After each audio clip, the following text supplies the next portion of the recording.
What's up guys, welcome to the garage. We've got the WLtoys 14444444001. I'm a bit ill at the moment, so you'll have to excuse my croaky voice, but I've seen loads of people run this 3S. I'm interested to see how fast it is on 3S, or just how it runs on 3S on some rough ground. First of all though, we got to fix it because it got a bit broken when I was out with it last. Oh, yeah! Yeah!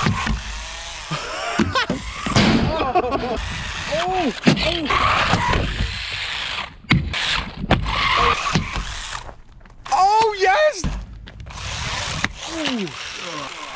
How is that still going? On the Oh, it does! Yeah! Oh! Oh! Oh!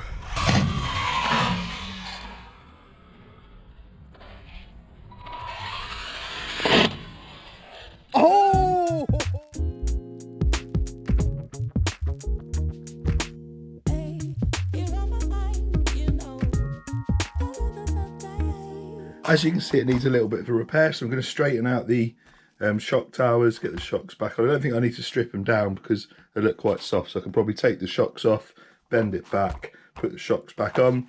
Going to take that drive shaft out the back and straighten that. Everything else seems alright. We'll have a look at the spoiler. I might just take it off, or I might, I've got a couple of spare spoilers, not for this, but I might see if I can fit one on there. Then we're going to get a 3S battery in it, then we're going to get it out for a run.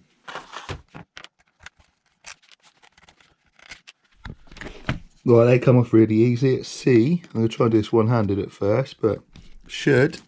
There we go. Hang on, let me hold it that way.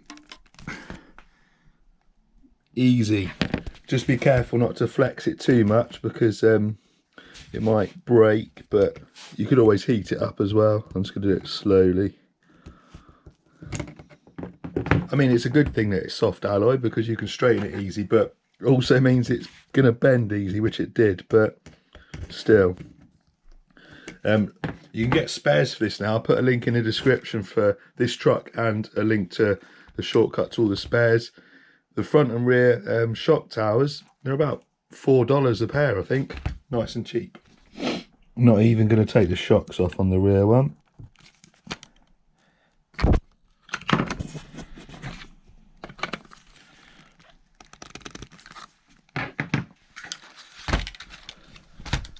There we go. Now we just need to straighten that drive shaft up.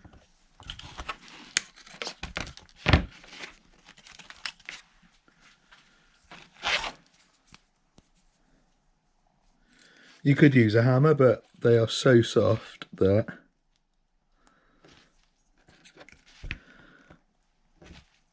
could probably do it with a pair of pliers, which I have. Slightly off, maybe out there. It's about as straight as I'm going to get it, and these are super soft by the feel of it, but that's much better. Quick fix this. You could even do this really quickly if you break it while you're out and about, because it's just a little ball connector, so it just clicks back in nice and easy. One thing I've noticed about these is they like to throw the wheel nuts off, so make sure if you're out and about with it, get some spare wheel nuts, take them with you, because I can guarantee you're going to lose a wheel at some point. If you do them too tight, it snags and the wheel won't go round. So yeah, take wheel nuts with you.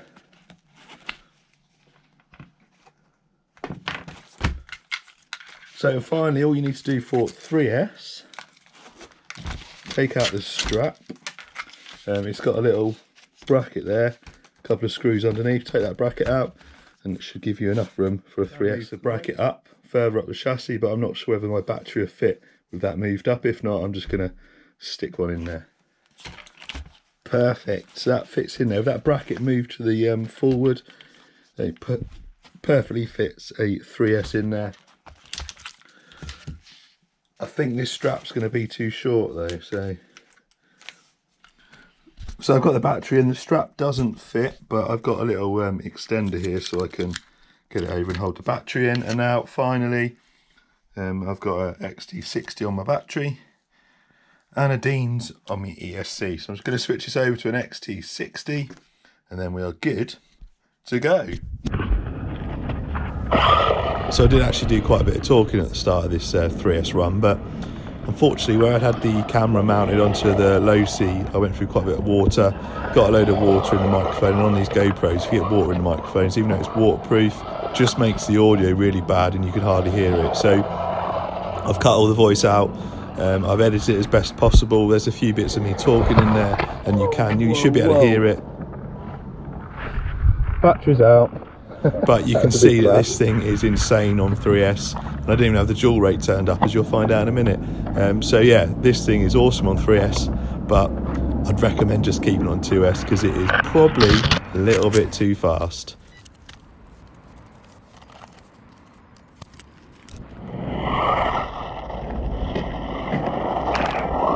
Oh guys, I had the throttle dual rate turned down to about 2/3. This thing's way too fast for this surface now.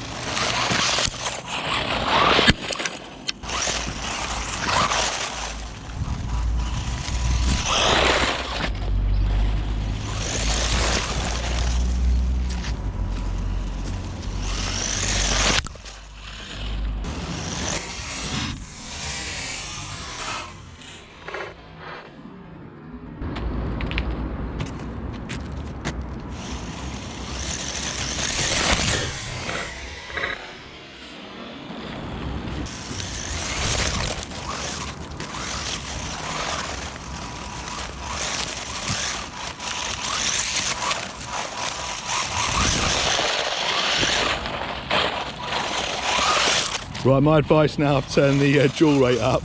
Just run this 2S. It's absolutely fine on a 2-cell LiPo.